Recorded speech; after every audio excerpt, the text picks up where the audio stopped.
Bueno, buenas noches a todos. Sean muy bienvenidos. La verdad es que nos da mucho gusto que estén aquí, ¿no? Y que hay este interés por acudir a estos eventos y además tener el lujo de hoy y con Víctor que nos acompaña. La verdad es que venga y nos comparte un poco de lo que hace. De alguna manera nos alienta, ¿no? Nos alienta a seguir con esta idea de cívico, ¿no? De querer dialogar estos temas de lo colectivo, de la vivienda, de la ciudad y en espacios que de alguna manera pues, estén fuera de las instituciones que ya estamos acostumbrados, ¿no? Entonces, bueno, a mí me toca hoy hacer lo que se hace en las universidades, que es leer esos kilométricos currículum, pero lo voy a intentar acotar, ¿ok?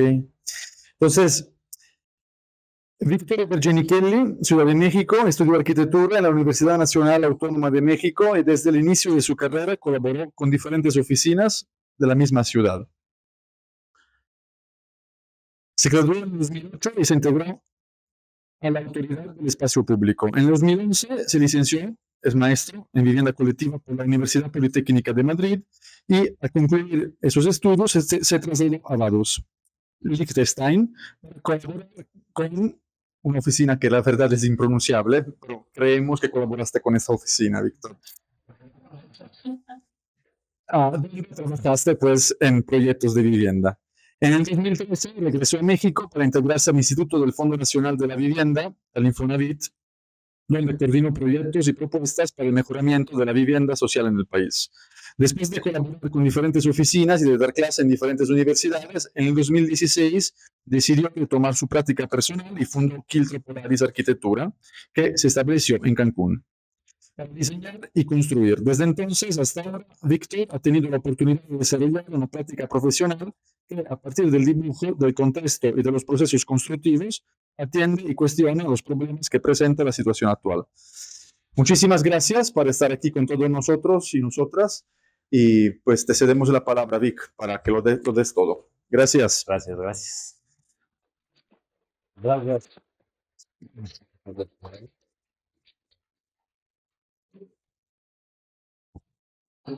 Pues en realidad, mi agradecimiento para ustedes por invitarnos y por acompañarnos, verlos acá. Me da gusto ver gentes desconocidos también. Y me intentaré irme un poco, es como tendido. Si en algún momento quieren que haga pausa en algo, con toda confianza, levantan la mano y preguntamos. Un poco más bien que sea como un diálogo abierto. Yo les voy a ir tirando hilo y a ver si les podemos contar de una manera coherente todo lo que hemos hecho. También me gusta normalmente como empezar las charlas contando de dónde vengo, porque ahora que hay varios, bueno, hay colegas, pero también hay alumnos, y es como entender, hay estudiantes, ¿no? Por ahí estaban de quinto semestre del ESARC, entender estas cosas de cómo llega uno a hacer lo que hace y son decisiones que se van acumulando. Entonces se los voy a compartir muy rápido también para que sepan con quién están hablando y entonces, bueno, no se asusten. Siguiente, ándale, gracias. ¿Por qué se llama humanismo y materialidad? Es en realidad el tema de una charla de Álvaro Aalto que dio en 1930 algo. Y a mí siempre me recuerda como esta parte que a veces los arquitectos somos un poco soberbios y a veces somos un poco pretenciosos y utilizamos estas palabras, que yo le llamo palabras como rimbombantes. Y siguiente, lo que a mí me gusta un poco también es poder hablar como en palabras claras y un poco mucho más sencillas para mí, en realidad. No es como que yo haga un ejercicio de ponerme en el nivel terrenal, no, sino más bien son palabras que yo entiendo y que yo controlo y que yo puedo trabajar, ¿no? Entonces, más allá de hablar de humanismo y hablar de materialidad, es cosas muy claras, como hablamos de seres humanos, los arquitectos trabajamos con el espacio, los espacios son habitados por personas, y la materialidad, pues sí, a final de cuentas, los espacios, el espacio ya existe y simplemente lo consolidamos o lo encerramos con diferentes materiales, ¿no? Entonces, sin quererlo, mi práctica se ha basado siempre, pues, en eso. Siguiente. Voy a empezar como un poco orden cronológico. Este es Cancún de 1972, para los que todos sabían que Cancún es una ciudad nueva, más o menos. ¿Sí? Bueno, Cancún la inventamos los mexicanos en el 72 como un polo turístico, y Cancún en realidad es una isla que lo que hacen es conectarlo con tierra, y esta es Punta Cancún, donde están los hoteles, el faro, la laguna, el mar, y esto es lo que estaba en Cancún hace 54 años, ¿no? Siguiente. Por otro lado, del 72 nos vamos al 85. En el 85 nací yo. Y en el 85 también hubo un terremoto muy fuerte en la Ciudad de México, que a mi manera de contarme mi historia, de entender un poco lo que pasó, cómo llego yo a Cancún, es uno de los primeros grandes éxodos que hay de la Ciudad de México hacia el interior. Entonces hay un Cancún del 72, hay un terremoto en el 85, y es como un gran pretexto para que muchas personas salgan de la Ciudad de México y se vayan al interior del país, ¿no? Siguiente. Y, bueno, estudio la carrera. Algo me queda muy claro, y eso me lo dijo Andrea de Places, que es un profesor de la Politécnica de Zurich, de la ETH, era el decano de la ETH. Cuando nos dio clases decía, a ver, yo tenía 26 años, 26, 27 años, y le preguntamos, ¿cómo llegaste a donde estás ahorita, no? Decano de una de las universidades más importantes de Europa, una práctica profesional pues muy variada, y yo creo que muy prominente, feliz, se le veía feliz, aparte se le había subido como que yo 10, 15 kilos, porque estoy feliz con mi esposa, porque viajo, porque voy. Pues bueno, ¿cómo llegaste a este punto como arquitecto, no? Entonces, bueno, lo primero es, la vida es como andar en bicicleta, no hay que dejar de pedalear. Y él nos decía, la arquitectura es como andar en bicicleta, ¿no? Y no hay que dejar de pedalear nunca. Te subes a la bici y pedaleas y pedaleas y pedaleas y pedaleas, y eventualmente llegarás donde tengas que llegar, pero el chiste es no parar nunca, porque creo que si paras, y no sé, aquí hay dos maestros que me llevan de calle en edad y en experiencia, no sé si se puede parar, ¿no? O sea, tienes que seguir, porque si no, la vida sigue, ¿no? Y, siguiente, él comentaba que la vida la podías dividir como en diferentes etapas, de los 20 a los 30, hacer todo lo que quieras. Esto es, no sé, si te gusta construir, vete a una constructora, métete a la obra, haz mobiliario, trabaja en una oficina de arquitectura, haz macramé, lo que te guste, hazlo. Para que entonces, de los 30 a los 40, elijas una y te dediques a esa. Son como unos, no quiere decir que así sea, ¿no? Pero un poquito como para ponerle temporalidades a las cosas. Ya que llevas 10 años enfocándote en una, después lo consolidas, y él me decía, yo a los 60 lo estoy disfrutando. O sea, yo de los 50 a los 60 lo voy a disfrutar porque ya estoy consolidado, porque ya lo hice, toda la vida he hecho lo que me gusta, y yo ahora creo que a partir de los 60, si quieres, puedes volver a empezar, ¿no? Porque nuestra expectativa de vida va un poquito más larga. Entonces, ese soy yo a los 17 años, creo que tenía ahí. Y la siguiente, lo que hice, yo sin saber, cuando él me dice esto a los 26 años, a mí me había dado mucha inquietud siempre la vivienda, me había dado mucha inquietud siempre la construcción, me había dado mucha inquietud siempre el cómo se hacen las cosas. Pues me había ido, bueno, en Chile hubo un temblor muy fuerte en el 2010, me fui a construir vivienda, luego me fui de ilegal a trabajar a Canadá para un despacho de arquitectura, y estuve unos meses trabajando, construyendo las viviendas que ellos hacían. Luego regresé, me fui a trabajar a Braunschweig Eberle Architekten en Vaduz, Liechtenstein, haciendo cosas de vivienda. Siempre como con la curiosidad de poder ejecutar las cosas, ¿no? Siguiente.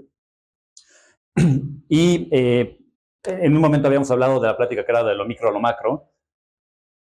Durante mucho tiempo yo estaba como arquitecto, como estudiante de arquitectura, estaba muy frustrado porque no podía hacer las cosas. Y la primera manera en la que pude yo hacer lo que diseñaba era en cosas que yo podía controlar. En este caso era una silla, ¿no? El típico ejercicio de arquitecto vamos a diseñar una silla que no se rompa, que sea estable, que funcione.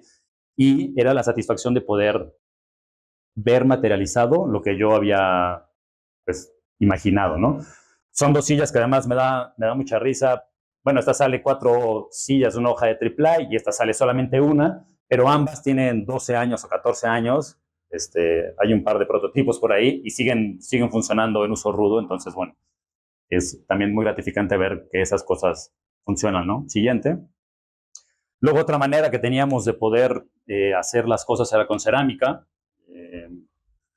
Esta cuestión de meterte al material, de agarrar la pella. A mí me gusta mucho el torno. Me desespera estar haciendo con churritos, muy tardado. Entonces, el torno es muy rápido, es muy eficiente. Pones la pella, empieza a girar y aprendes a controlar tus manos y hay como un proceso muy bonito en la parte de la realización de la cerámica, ¿no? Siguiente. Y por otro lado, 2 cosas. Uno, viajar y tomar fotografías. Y si lo pueden hacer acompañados de su pareja, sus seres queridos, todo mejor, ¿no? Hay una parte creo que también de poder alimentar la curiosidad y de siempre estar buscando y preguntando cómo se hicieron las cosas. En este caso, uno de los últimos viajes que hice fue a Japón y desde la forma de vida, el onsen, el baño, o sea, son cosas que afectan en cómo vivimos, ¿no? Nosotros los mexicanos nos bañamos en la regadera, pues no, el japonés hay todo un ritual de bañarse, se bañan en público, la percepción del cuerpo, la percepción de la persona repercute en la arquitectura, los espacios. Entonces, cuando uno viaja y uno tiene la posibilidad de ver esto, que no tiene que ser Japón, o sea, pueden irse en el país, o sea, tenemos un país muy rico, que tiene muchísimas cosas y que se vive de muchísimas maneras, o sea, no se tienen que ir al otro lado del planeta, ¿no? Cómo alimentar esta curiosidad, ¿no? Siguiente. Y hay una parte que también es un poco frustrante, que luego pues uno tiene que comer y a veces no todos tenemos la fortuna de poder empezar como una práctica profesional rápido.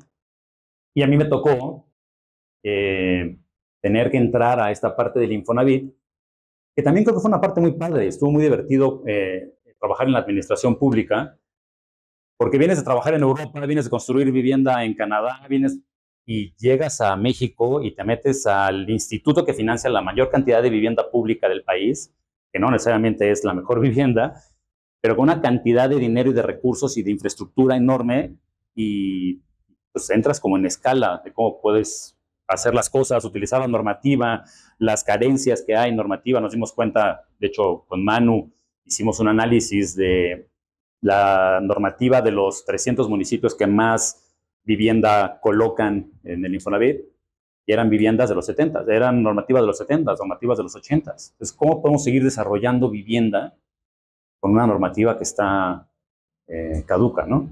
Siguiente. Pero algo que es muy importante y que me gustó mucho estando en el gobierno, trabajando para estas autoridades públicas, era el entender que como arquitectos tenemos una responsabilidad social. Y a lo mejor suena un poco, como es obvio, tenemos una responsabilidad social. Pero cuando lo ves, o sea, cuando lo estás, ahí estábamos supervisando un proyecto de Tatiana Bilbao en Ciudad Acuña. Hubo un tornado en Ciudad Acuña, pasó el tornado, destruyó las casas de área social. Con Carlos Cedillo se hace el proyecto para recuperar esto y a mí me mandan a supervisar la ejecución, ¿no? Más que nada del espacio público, no tanto las viviendas. Y ese día iba a llegar el presidente, iba a llegar a inaugurar el parque, estaba el ejército, habían bardeado todo, nadie entra, súper controlado, y pues, a los niñitos evidentemente no les importaba que estuviera bardeado, no les importaba que estuviera acordonado porque va a llegar un presidente. Ellos querían poder usar un espacio público que antes era un basurero, donde antes no podían jugar. Entonces, como que para mí fue, lo que hagamos tiene que tener un impacto en la sociedad en la que vivimos, en este caso es México y es nuestro país, que tiene muchas carencias, pero también son muchas oportunidades. Siguiente. Sí, luego me...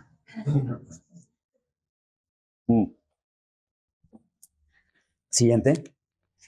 Aquí me gusta también aprovechar para hacer como una pequeña pausa en la oficina y más que nada como una cuestión personal, como una disciplina personal. Todo lo que diseñamos siempre pasa por la hoja de papel. Creo que hay, ya se pueden dar cuenta, me gusta el proceso de imaginar las cosas, de poderlas ejecutar y luego verlas construidas. Y mucha de esa riqueza y de ese proceso se da en la hoja de papel. Es una manera como de pensar. Y además, si vas viajando y vas viendo, vas aprendiendo, ¿no? Puedes dibujar y vas, cuando lo dibujas se queda en la cabeza esa información que eventualmente sale en los proyectos. Siguiente. Y por otro, que lo platicaba con, no sé, contigo, la importancia de construir.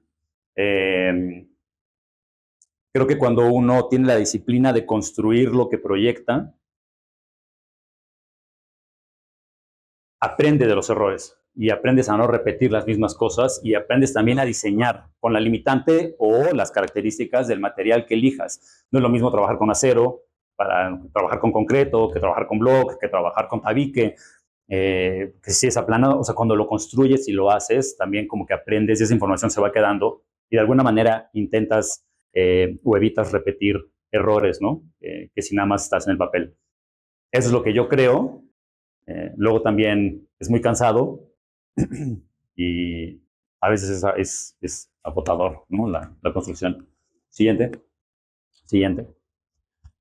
Y aquí ya vamos a dar un brinco que yo creo que las ciudades son es el mejor invento del ser humano. Han tenido diferentes etapas, han tenido diferentes momentos importantes, puntos de inflexión. La revolución industrial es uno de ellos. Hay mucha migración de la gente del campo hacia las ciudades y ahí es donde yo creo que nace la necesidad de responder con una cuestión de vivienda. La persona del campo que se muda a la ciudad para trabajar en una fábrica, hay que darle una solución. Siguiente. Y damos otro brinco, o sea, vamos a estar brincando en el tiempo, pero estas ciudades también se han vuelto creo que el generador de la mayor cantidad de problemas que enfrentamos, ¿no?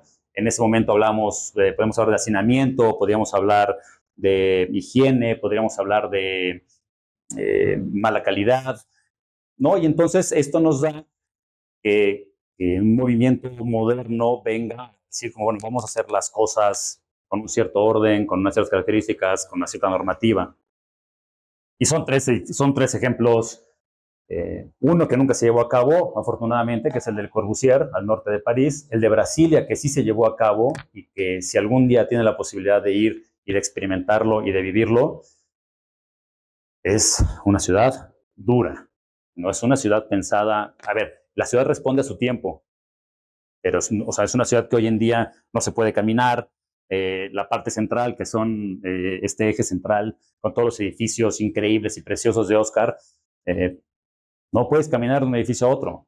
No hay una calidad espacial urbana que funcione. Y las salas, que son las habitacionales, tienen otras condicionantes como un espacio un poco contenido, ¿no? Que de repente se desparrama. Y Cancún, que es el ejemplo en México, junto con Cabo, ciudades nuevas que se hicieron desde cero, que hoy en día también creo que han sido sobrepasadas por la gente, por la normativa, por el tiempo, ¿no? Siguiente. Entrando un poco a lo que es nuestra práctica, donde hemos podido desarrollar la mayor cantidad de proyectos. Este es Cancún en los 80s y este es Cancún hace 5 años. Un crecimiento demográfico y la mancha urbana enorme. Y no necesariamente mejoró la calidad de vida, ¿no? Siguiente.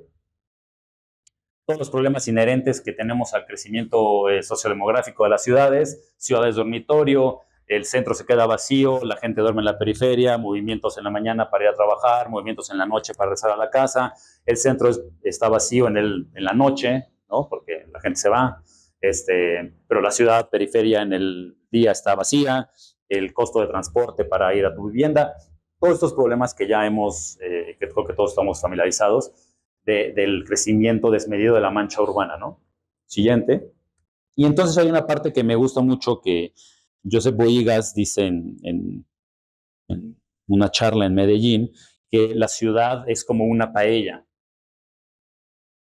Y la paella está compuesta pues por un camaroncito, un ostión, una salchichita, ¿no? La carnita, que son como estos grandes edificios y estos grandes componentes, ¿no?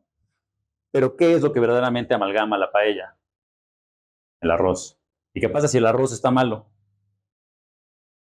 pues vale madre, es la paella, ¿no? Entonces, un poquito esa analogía de que la paella es a la ciudad, el arroz es a la vivienda. Y el 90% del componente de la ciudad es vivienda. Entonces, si la vivienda no está bien hecha, si la vivienda no está planteada, si la vivienda no está bien resuelta, podemos empezar a tener como ciertos problemas, ¿no? Siguiente. Entonces, aquí viene un poco la definición de qué es ciudad. Estas fotografías de los 90s que desarrollado por el Infonavit o financiado por el Infonavit en un esquema de libre producción de vivienda. Y yo veo esto y entonces, oye, pues sí estamos cumpliendo con la necesidad demográfica o social de tener vivienda. Aquí hay. El Infonavit está produciendo 350,000 viviendas al año. Se aplauden, se solapan, ¿no? Pero yo no sé si ustedes creen que esto es ciudad. ¿Qué le falta a esto? No sé, mil cosas, ¿no? Espacio público, identidad, comercio, espacios laborales, ¿no?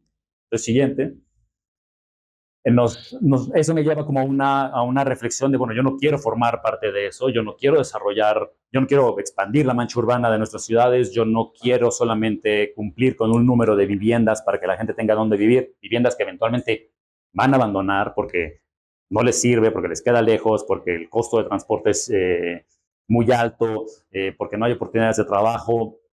Todo eso está mapeado y documentado, ¿no?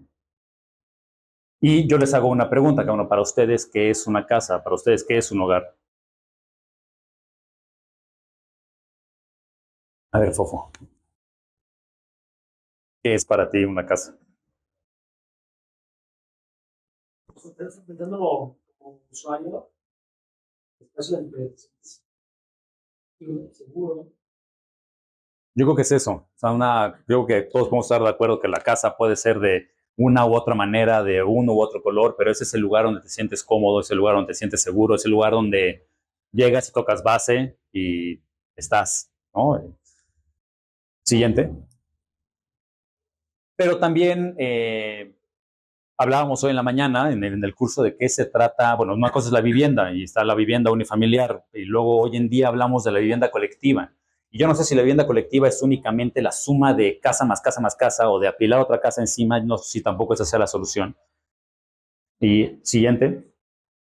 Y también ya se rompió el paradigma de la vivienda del núcleo familiar heteronormado, ¿no? Donde creo que vivimos de otras maneras, donde hay parejas divorciadas, donde hay solteros, donde hay roomies, economías compartidas. Entonces también tenemos que poder pensar en un tipo de vivienda que pueda satisfacer y cumplir con estos nuevos esquemas familiares.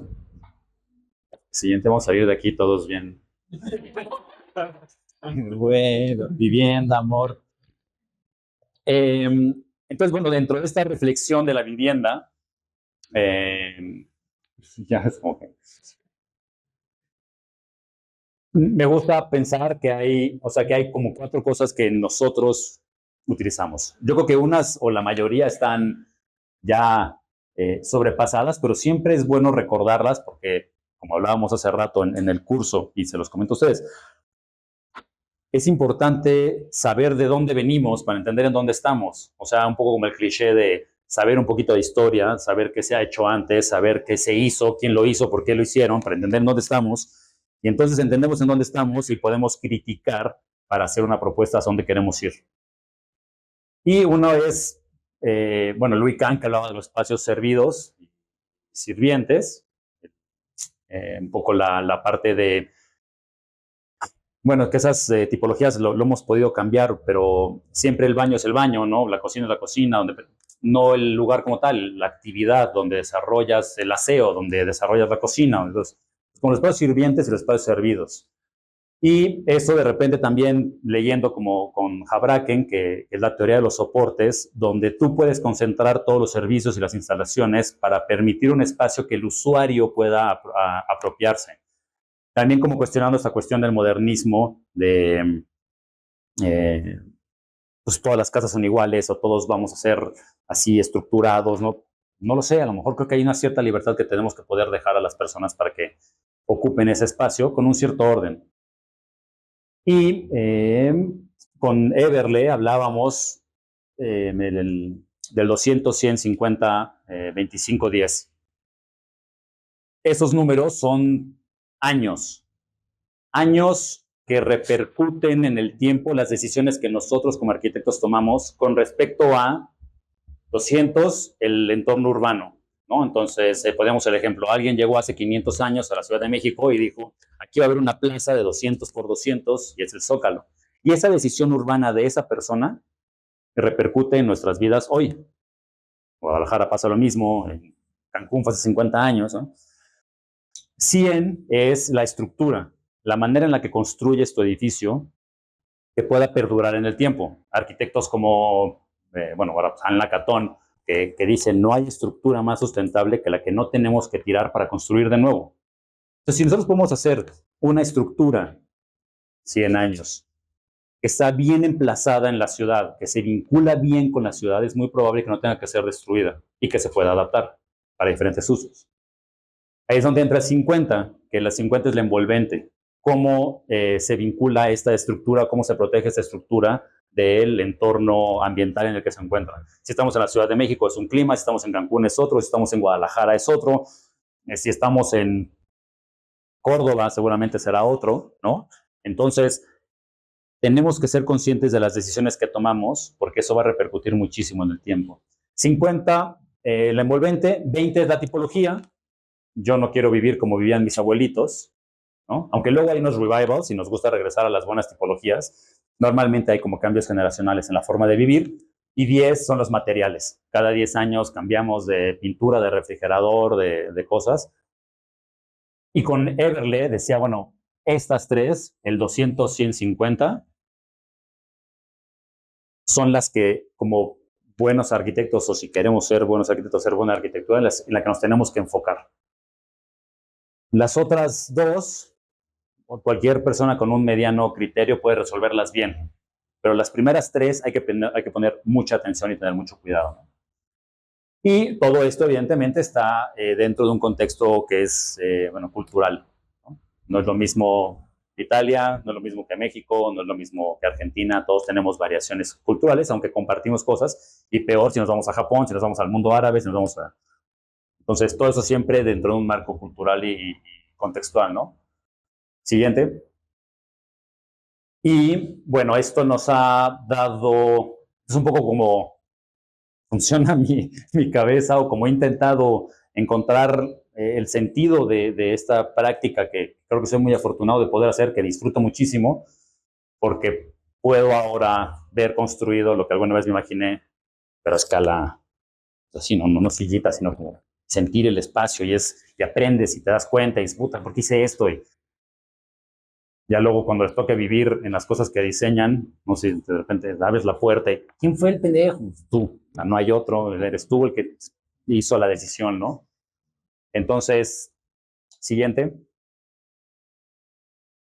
Todo empezó con un pequeño gran proyecto que yo creo que sentó como estas bases y fue justamente un proyecto de vivienda de interés social, siguiente, que hicimos como un prototipo de vivienda de autoproducción asistida. Eso quiere decir, nosotros damos la información básica construida que no se mueve y la persona lo puede cambiar en el tiempo. Esto se ha hecho muchas veces de manera anticipada y también de manera accidental. Y la idea era que teníamos que cumplir con los lineamientos del Infonavit, que es no menos de 38 metros cuadrados, no más de 230,000 pesos, con todo construido, todo hecho, y que fuera susceptible de todos los beneficios de financiamiento de vivienda, ¿no? De interés social. Siguiente. Entonces la idea era una estructura reticular, un núcleo de baños o de instalaciones, servicios y un espacio habitable que en el tiempo podía crecer. ¿Le puedes regresar a la otra, por favor? En el tiempo puede crecer con los recursos de las personas. Esto, a final de cuentas, se hizo en un laboratorio de vivienda, que no es el mejor contexto para hacer estas cosas. Quedó como con todo el dolor de mi corazón, como un proyecto un poco fallido, porque es como un mausoleo ahí de 31 propuestas de 31 arquitectos y es raro, ¿no? Como que la gente nunca se lo ha querido apropiar, pero bueno, la experiencia de poder modular, cuantificar, hacer un proyecto muy chiquito que es muy fácil de controlar. Siguiente. Siguiente. Bueno, regresamos a Cancún. La Supermanzana 3, la zona fundacional de Cancún, con esta traza de los hermanos Landa. Y Cancún es una zona como muy contrastante. Por un lado tienes esta zona fundacional, que es el equivalente a un centro, al centro de Cancún, que es una traza que tiene unos andadores peatonales y unas áreas verdes muy ricas y muy padres, de norte a sur, hacia Tulum, ¿no? Y entonces de este lado queda la ciudad. Y de este lado que está la laguna, está la zona hotelera, Puerto Cancún y toda la zona hotelera, que es la zona con mayor plusvalía y valor de propiedad de la ciudad, ¿no? Aquí puedes comprar una casita por 3 millones de pesos, pero aquí la misma casita te cuesta 5 millones de dólares. Así, ¿no? Y hay una calle. Y dentro de este contexto, aquí está la Donceles, que puedes comprar un terreno por 250,000 pesos. Todo en este kilometrito cuadrado, ¿no? Siguiente. Ese es el suburbio de Cancún. Es un suburbio como todos los suburbios, yo creo que hay en la ciudad, una ciudad anodina, bardas, casas, no son los guetos, ¿cómo se llama? Cuando el coto. El coto residencial, ¿no? Atrás de una barda, tú circulas por esta calle y si yo me tropiezo aquí, entre coto y coto, no me entero, me puedo quedar tirado, desmayado y nadie se enteró porque no pasa nada. Es una ciudad anodina, ciega, se dan la espalda a los edificios, se niegan el uno al otro, no hay una vida urbana. Siguiente. Dentro de ese contexto anodino, la evolución de la vivienda social es esta de hacer una casita para una pareja chiquita que tiene sus ahorros y queremos hacer en este coto, pero bueno, la casa, y bueno, ¿cómo podemos hacer una vivienda eficiente, que ventile naturalmente, ventilación cruzada, como poner en práctica estas cosas que siempre queremos? Siguiente. Y con estas cuestiones también de inquietudes pues, plásticas, ¿no? Siempre me ha gustado la cuestión del concreto por esta nobleza que tiene de dejar estampados los materiales, de recibirlos. Siguiente, poder experimentar para mí el sistema constructivo, qué tanto podemos llevar al límite la viga de bovedilla, cuál es lo más eficiente, cómo podemos meter la menor cantidad de ejes constructivos, como cosas que van todo el tiempo en la cabeza. Y siempre, anterior, en Cancún, que es un clima muy noble y que lo permite, esta relación siempre con el espacio exterior. Si te vas al anterior, hacia la fachada principal, hacia el contexto anodino, no hay nada que ver. Te cierras. Y la siguiente, pero al ser interior de tu jardín, en la limitante con la selva, porque es la selva, pues intentas comerte la mayor cantidad de verde que puedas, ¿no? Siguiente. La Supermanzana 3, Puerto Cancún. Siguiente. Y este es un proyecto que yo por ese proyecto me mudo a Cancún. Juan Carral, que fue mi primer jefe, es mi socio, fue mi maestro, es una persona a la que yo admiro y respeto mucho. Nos contactamos, nos reconectamos en el Infonavit para algunos proyectos y yo estaba renunciando al Infonavit, ya me iba, vendí mi departamento, me estaba separando de mi pareja, todo, ya sabes cuando colapsa todo en la vida. Me marca Juan y me dice, oye, hay un terreno en el centro de Cancún, si le puedo regresar a la otra, hay un terreno en el centro de Cancún, justamente aquí, entre el triangulito y el cuadrado, es una franja, el lote da a 2 parques, necesitamos comprarlo. Y yo, pues, me acaban de liquidar del Infonavit, acabo de vender mi departamento, me estaba separando y así, bueno, güey, pues, vámonos, pero la condición, fue el primer edificio que pude ver construido. La condición es que lo diseñemos y lo construyamos juntos. Juan, siendo muy Juan, el antecedente de que lo amo, lo respeto y lo quiero, pues es un cabrón porque me dejó a la mitad de la obra, ¿no? Entonces yo no conocía, no sabía conocer. Bueno, sí, ya estás bien, sí, perfecto, pues adiós, güey. Juan, siendo muy Juan, se fue. Y yo, oye, pero no, cualquier cosa me llamas. Y, güey, me dejó ahí con un bodoquito, pero ahora yo se lo agradezco mucho porque me sacó de mi zona de confort y me obligó a hacerme responsable de algo que yo había proyectado, que yo había hecho junto con él, y luego de materializarlo, porque pues, había unos inversionistas, había gente que metió dinero, patrimonio, muchas cosas, ¿no? Y también, de alguna manera, empezamos a ver estas cuestiones en donde en una estructura muy sencilla, con una vigueta y bovedilla de 3,60 metros que cualquier pareja de albañil puede cargar, pensar que puede haber una vivienda de 90 metros cuadrados con 2 recámaras, 2 baños, o puede haber una suite de 30 con un estudio de 60, o puede haber 3 suites de 30 metros cuadrados, o puede ser tu vivienda de 60 con una unidad que rentas por afuera como un loft. Eso nada más con cambiar una puerta por una ventana. Entonces, como esta versatilidad de poder jugar también con la normativa, porque la normativa no te permite eso, por densidades no te lo permiten. Siguiente. Lo que también tiene mucho sentido en este edificio, que era como una construcción muy rápida, muy eficiente. Juan venía de hacer Huachinango 34, que estaba al lado, donde hay una sección que cambia y todo, pero constructivamente es más complejo. Era, vamos a hacerlo lo más fácil, lo más rápido, lo más eficiente posible y con el menor mantenimiento necesario, conectando ambos parques. Entonces, Parque Cherna y Parque Huachinango nos dice que obligatoriamente la planta baja tiene que ser un espacio público y tiene que ser un espacio abierto. Y es lo que hablábamos de cómo se conecta el edificio con la ciudad. Si nosotros hubiéramos levantado una barda aquí y hubiéramos levantado una barda acá, aquí hubiéramos generado un lugar donde se tira basura, donde la gente se hace pipí, donde te dejan el perro muerto. ¿No? Entonces tiramos la barda al frente y tiramos la barda atrás. Y entonces empieza lo que llama mucho la atención, que es el vecino al lado tira la barda. Y entonces el vecino al lado tira la barda. Entonces, ese espacio que era un pasillo andador oscuro negro, ahora sigue siendo un pasillo andador oscuro, pero está visto todo el tiempo por la gente. Ya no está negro porque metieron iluminación. Entonces, esa cuestión como de seguridad, ¿no? La falsa seguridad de levantar un muro para estar seguro, no. Muchas veces la solución es tirar el muro y darle otra cara a la ciudad. Siguiente.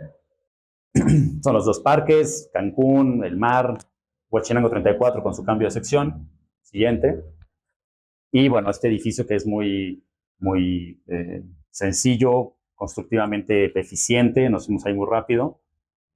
Y siguiente. Aquí ya empezamos a ver cómo esta cuestión de los materiales muy sencillos, concreto, viguete, bovedilla, block. Y la verdad es que el resto del trabajo lo hace la vegetación, que la tienes enfrente y la tienes atrás. Entonces, nos la puso muy fácil, ¿no? Siguiente.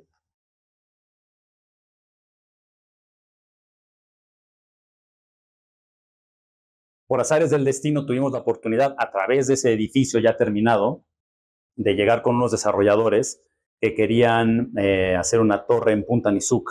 Punta Nizuc es el final de la zona hotelera, una de las últimas reservas que hay territoriales que se pueden impactar, que no son reserva natural.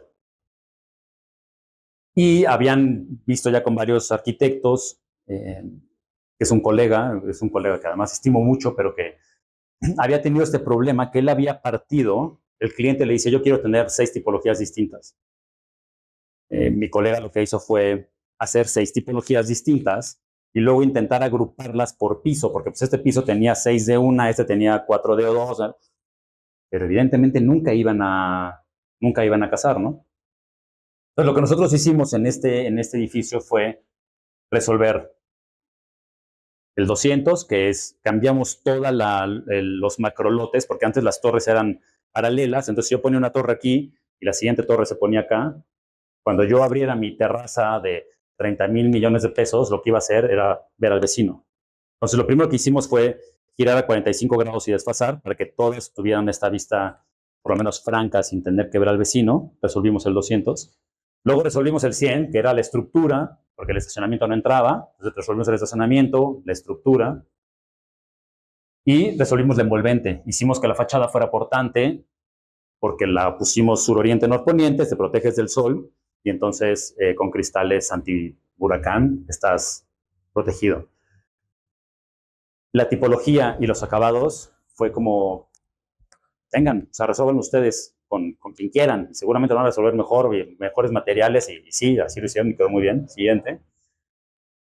Y ahorita es una cosa que está en proceso de construirse. Ha habido variaciones de la primera idea, pero en esta etapa constructiva en donde puedes ver que la estructura resuelve muchas cosas y que luego ya no pudieron mover la estructura porque la estructura es lo que carga el edificio. Entonces, también como estos, no sé si lo pongo como una manera malvada de decirlo, de bueno, si yo logro como arquitecto que el emplazamiento se quede como creo que es correcto y además resuelvo la estructura, ya no la pueden cambiar, pero esa estructura es la apariencia final del edificio. Si por adentro le ponen mármol verde o rosa o si lo pintan de morado, pues mira, volumétricamente, estructuralmente, climáticamente, la vivienda funciona y está bien. Entonces, me doy por bien servido. Siguiente. Y hay una parte de la arquitectura que también es muy importante, que es esta parte, cómo los arquitectos nos podemos generar nuestro propio trabajo. Muchas veces estamos sujetos a que un cliente llegue y nos contrate para hacer un edificio, o alguien nos pida que le hagamos su casa, y creo que también tenemos esa capacidad de encontrar oportunidades, lo hemos hecho aquí en Guadalajara, y todo está sujeto, como dirían los gringos, a la ubicación, location, location, location, y lo que dirían los españoles, que son las 3 Bs, viabilidad, visibilidad y valor, que básicamente es lo mismo, es encontrar, que también hablábamos ahorita en la americana, este lugar que tiene una buena traza, que tiene una buena cantidad de áreas verdes, de espacio público, de transporte, de trabajo, de comercio, y encontrar o el lote o el edificio con la estructura que permita ser intervenido, ¿no? Siguiente. Y eso fue la colonia Donceles. La colonia Donceles viene en la avenida principal, que es la Bonampak, Puerto Cancún. La entrada de proveedores de Puerto Cancún está aquí. Entonces, para tú poder llegar como proveedor a Puerto Cancún, no entras por la puerta principal, entras por atrás. Y por eso Juan descubrió este lugar, que es aquí el Atajo, se come muy rico. Y ahí fue donde descubrió esta traza de los 80s, con bolsas de estacionamiento, andadores peatonales, casitas de 6 metros por 15, abandonadas, subutilizadas, interés social, tejido social degradado, espacio público sucio. Y Juan dice, no, aquí, esta es la oportunidad, ¿no? Siguiente. Entonces, bueno, Juan hace Donceles 1 y estaba haciendo Donceles 1 cuando yo empecé a hacer Huachinango 36, que es el edificio donde me dejó solo construyendo. Y luego ya empezamos a hacer Donceles 2, nos integramos al equipo, el equipo fue creciendo y poco a poco hemos podido ir haciendo intervenciones a manera de acupuntura urbana, en donde lo importante es que cada uno de los edificios que nosotros construimos, y nos encanta verlo aquí además, recupera el espacio público inmediato al edificio. Entonces, si yo hago un edificio aquí y recupero este andador, cuando hago este edificio y recupero esta plaza, y hago este edificio y recupero esta plaza, sin querer, yo tengo 1, 2, 3, 4 edificios, mejoramos el espacio público para 40 viviendas.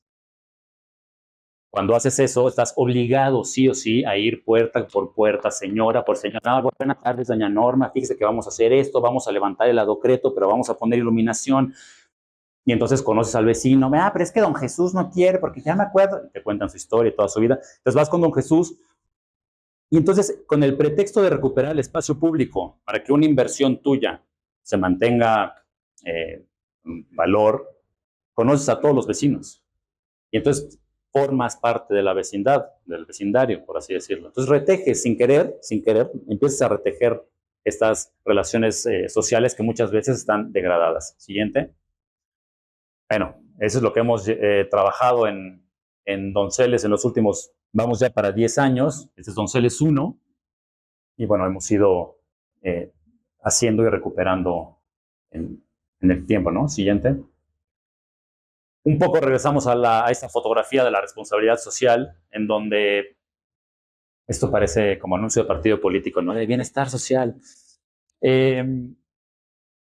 Cuando la gente ocupa el espacio público, yo creo que yo no soy ningún sociólogo, ni no tengo ninguna formación como tal, pero creo que cuando tú ves a las personas ocupando el espacio público, cuando ves a los niños jugando en la calle, en el parque, es un buen indicador, ¿no? Porque antes no sucedía. Entonces nos gusta ver que las personas empiezan a apropiar de estos espacios públicos. Siguiente. La realidad mexicana, ¿no? El campo de golf de Puerto Cancún y la vivienda de interés social. Estas grandes divisiones que existen en todas las ciudades y en todos, yo creo que todas las ciudades latinoamericanas existen, ¿no? Pues aquí está la Donceles, ahí está Puerto Cancún y Donceles 4 antes de que hiciéramos la plaza y los otros dos Donceles. Siguiente. Bueno, regresa, perdón. Esta plaza se volvió un poquito importante porque aquí está Donceles 1, aquí está Donceles 2, aquí estaba la oficina antes, pero cuando logramos consolidar esta plaza, se logró que este andador se recuperara, y entonces y otro parque que hay aquí, 3 espacios públicos que ya hemos recuperado, que estaban desperdigados, se consolidaran. Siguiente. Entonces, por eso hablamos de esta plaza, el antes y el después, este espacio público lleno de basura, contaminación, coches, esa era la casa del crimen, literal, cuerpos en bolsas, narcomenudeo, o sea, feo. Entonces, quitas ese foco rojo de la ciudad y esta es la plaza como era antes. Y bueno, esa es la plaza, ahorita les damos nosotros cómo está ahorita, ¿no? No hicimos nada más que meter vegetación, aducreto, iluminación. Siguiente. Y vivienda con ojos al espacio público. Todas las viviendas se abren a este espacio público. Entonces, ya no puedes hacer nada aquí sin que 40 personas se den cuenta de lo que hiciste. De alguna manera eso detiene a muchas personas de hacer muchas cosas. Por lo menos tirar basura, dejar coches abandonados y, ¿no? Todo lo demás. Siguiente.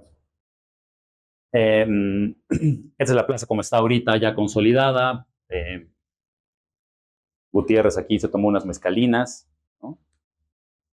Por aquí tenemos ya bueno, es el último edificio. Este edificio también es importante porque la dueña del terreno, que es una señora, doña Feli, aporta el terreno y se vuelve socia del edificio. Entonces, los otros edificios habíamos comprado la casa porque los dueños ya no la querían, pero este no.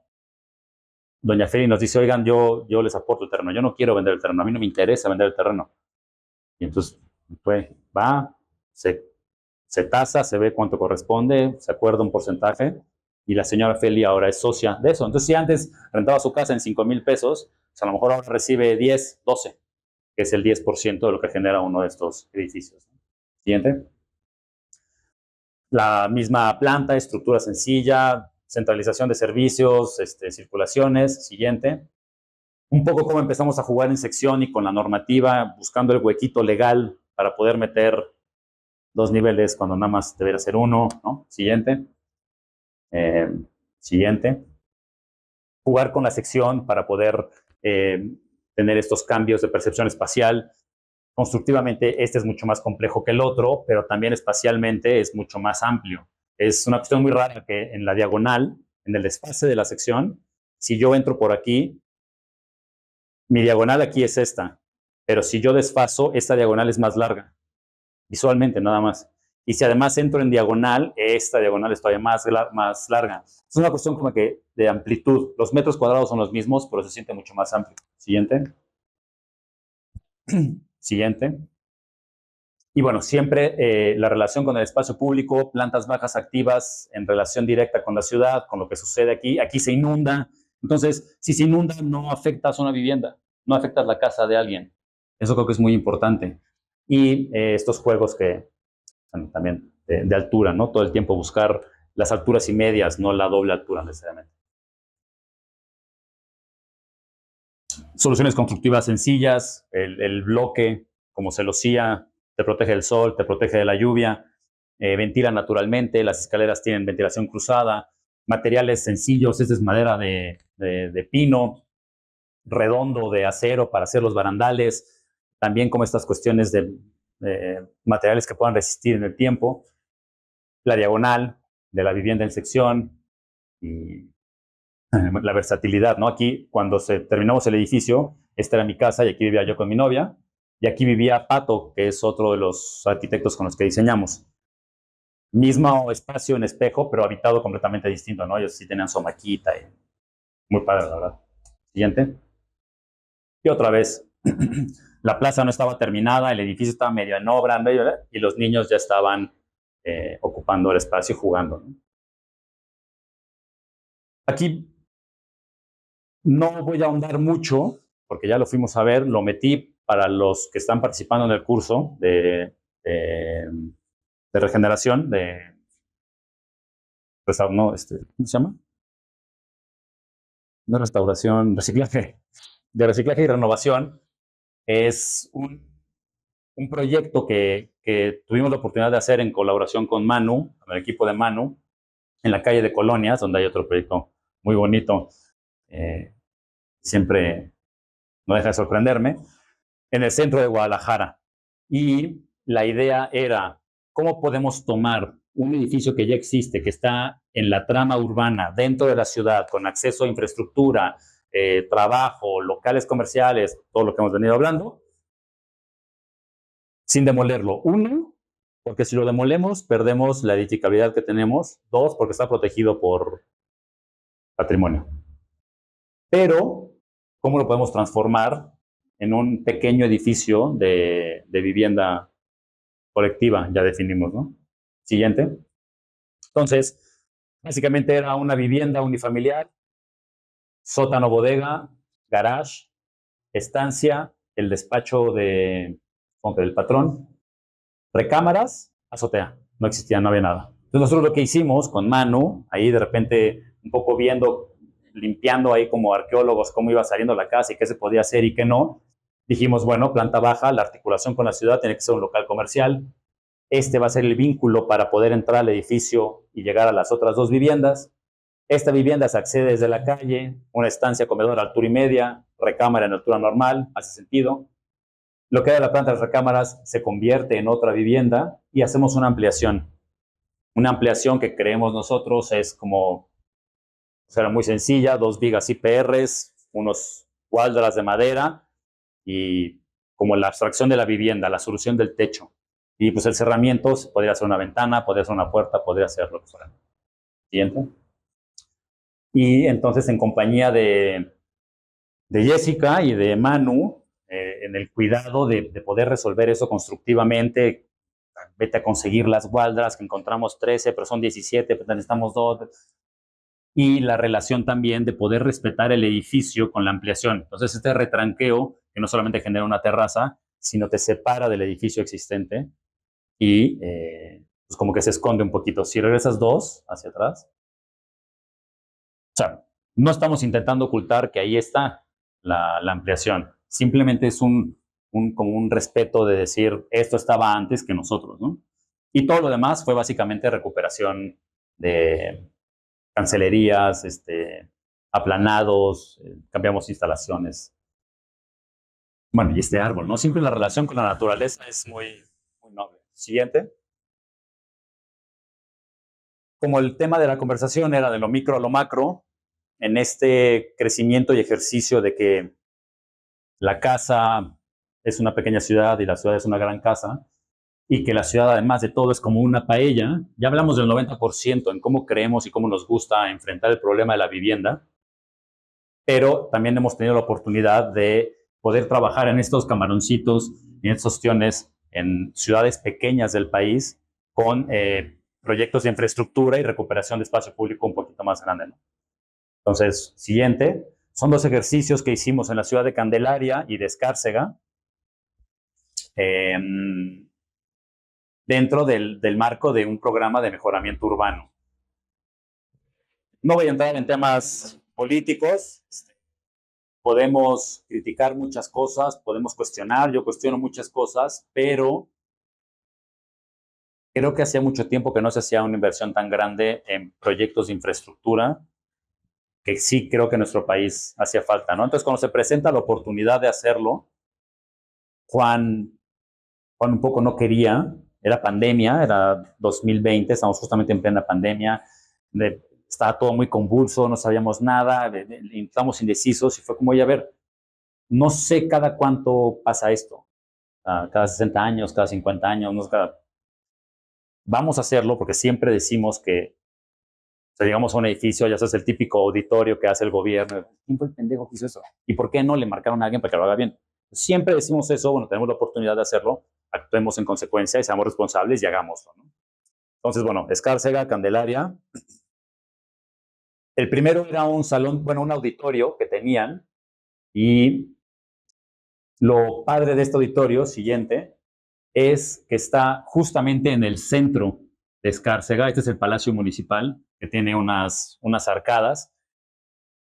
Suena un poco, ahora que lo veo en el tiempo, me parece hasta como irrisorio decir, ay, Víctor, el gesto de la arcada, pues metimos la arcada para continuarlo, pero, y también lo hablamos en el curso, de cómo puedes tomar la mejor decisión en el menor tiempo posible con la información disponible. Tienen que pensar que tenemos que entregar 13 proyectos ejecutivos en 4 meses. Entonces, esto es como, ¿cómo lo construyo rápido? ¿Cómo lo hacemos? Una buena estructura, el gesto, el arco, la bóveda, lo integramos. INA, no es un INA, pero era como una oficina de patrimonio, tenía que validarlo. Entonces, el argumento de que era la continuidad de la arcada, ya te la compraron rapidísima, gracias.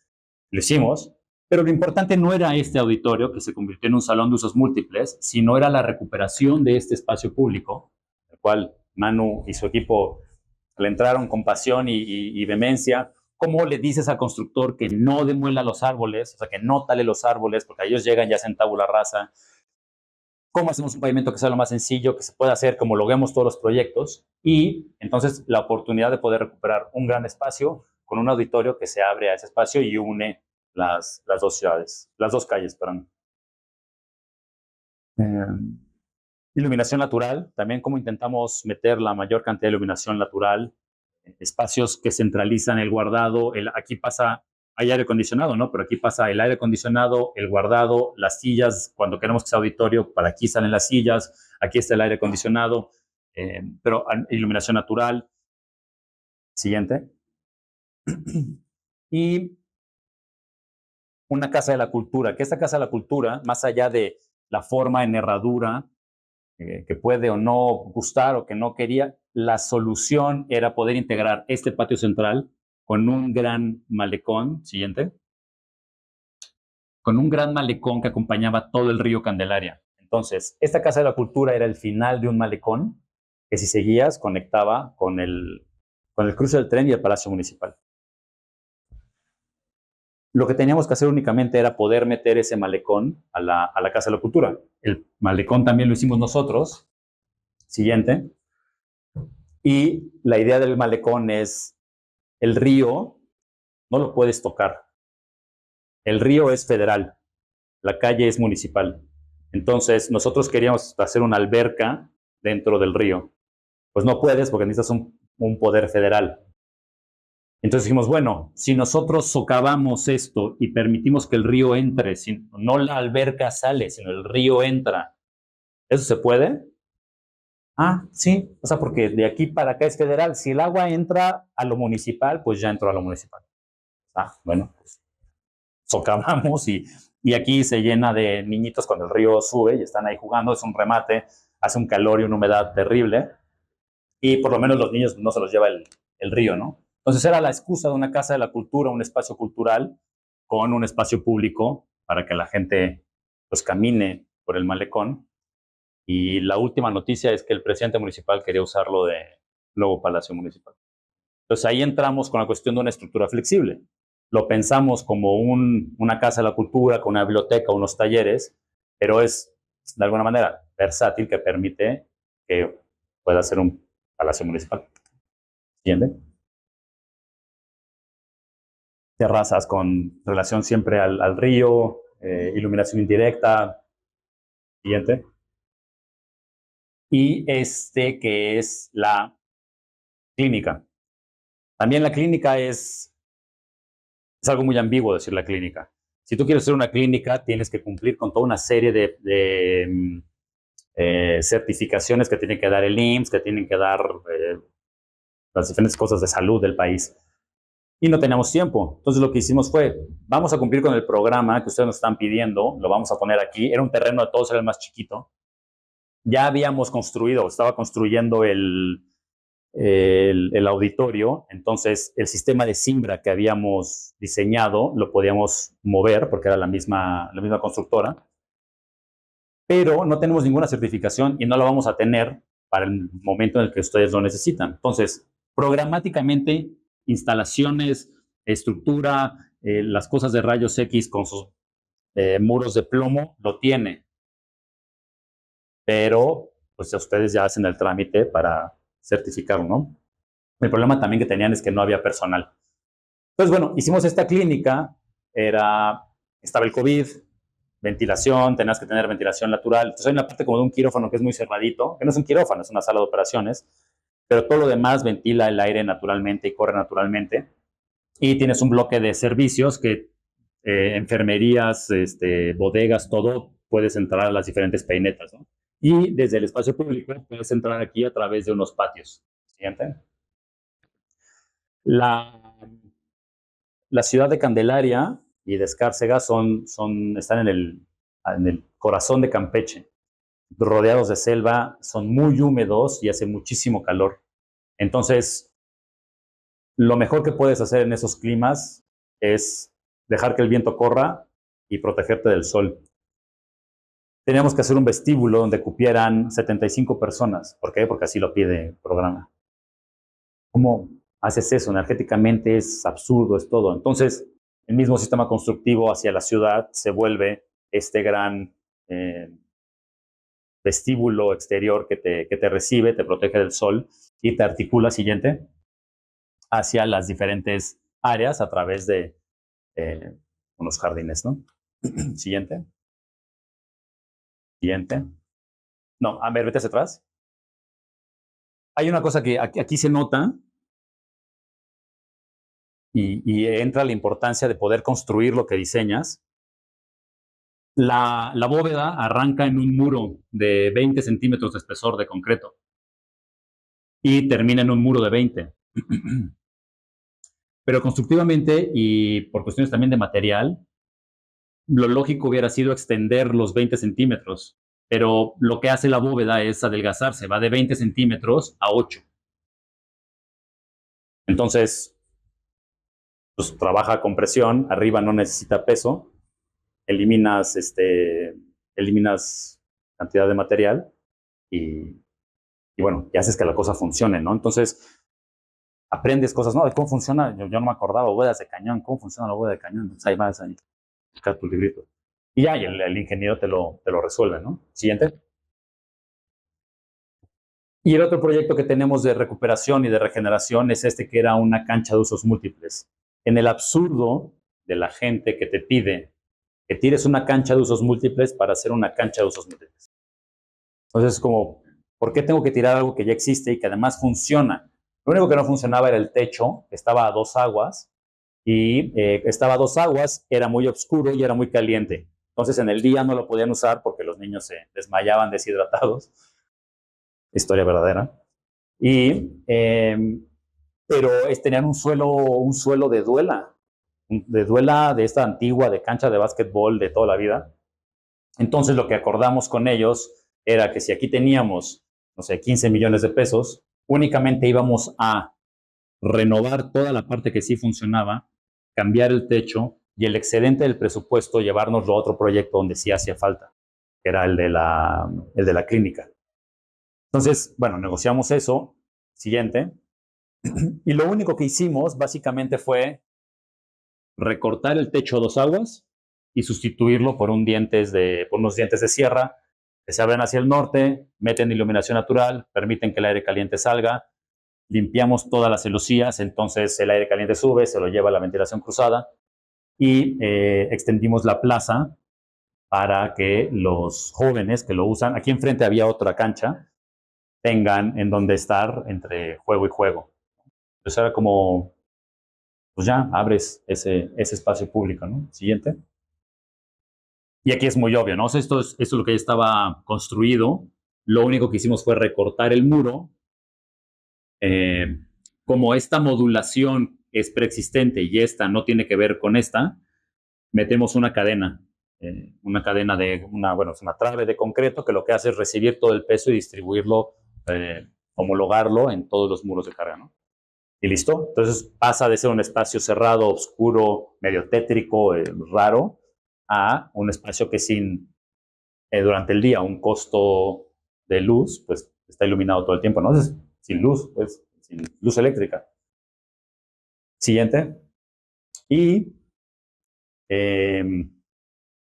agradecerles que hayan llegado despiertos hasta esta lámina y recordarles un poco que también esto que están viendo ahorita, a mí en esta ocasión me toca ser el vocero y me toca contar la historia, pero en realidad es un trabajo que se hace en equipo, tanto constructivamente como en la oficina.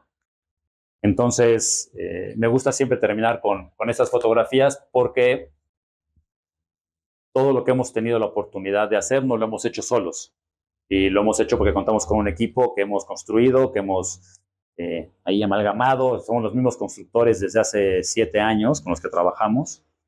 Y también en la oficina, ¿no? Estamos ahí. Y pues siempre la colaboración muy, muy agradecida, ¿no? Y pues nada, muchas gracias.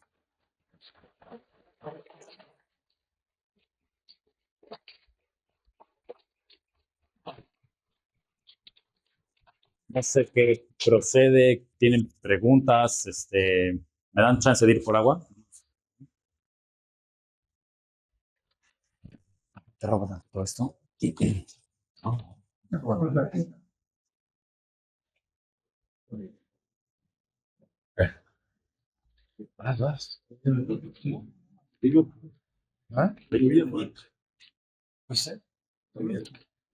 Bueno, ya no sean tímidos. Preguntas, comentarios, dudas. Nada, wow. Bueno, digo, aquí no se escucha nada, ¿no? Se está grabando. Pues antes que nada, agradecer, ¿no? Todo esto que nos compartes. A mí en lo personal me deja pues una gran reflexión, ¿no? Como ver toda tu experiencia y cómo de alguna manera pues nos cuentas desde cómo empieza, desde el boceto, ¿no? Esta gran habilidad y pasión que tienes por siempre estar dibujando y ver cómo también pues este conocimiento de cómo se construyen las cosas que uno piensa o imagina, ¿no? Cómo se resuelven, porque al final tenemos que resolver las ideas y luego ya cómo se materializan y al final me quedo pensando, ¿no? Pues la importancia que de repente también es como muy obvia, pero que en algunos casos también como que se está perdiendo, ¿no? Se está perdiendo por tanta tecnología o tanta inmediatez o muchas cosas que suceden en esta actualidad y me parece pues muy, muy valioso ver como todas las escalas, ¿no? De repente, pues, si hablas de una silla, o hablas de una casa, o hablas del edificio, o hablas del centro comunitario, y pues nada, agradecerte porque la verdad, también la manera en la que lo compartes, a mí me parece que es muy, muy a la mano, ¿no? Muy amena. Pues gracias. No sé si alguien quiera preguntarle, hacer un comentario. ¿Quién se anima? Qué seriedad, oye. Digo, por eso lo hicimos aquí, para que fuera más relajado Sí, también, ¿no? ¿verdad? ¿No? Bueno, pues no, si no, no hay dudas. En realidad, nada más agradecerles a ustedes por el espacio.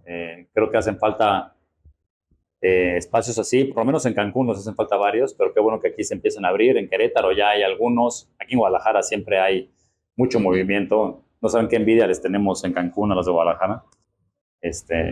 Cultura, arte, movimiento. Entonces aprovechenlo y qué bueno que tienen este espacio. Se los agradezco, les agradezco la invitación. Y pues muchas gracias.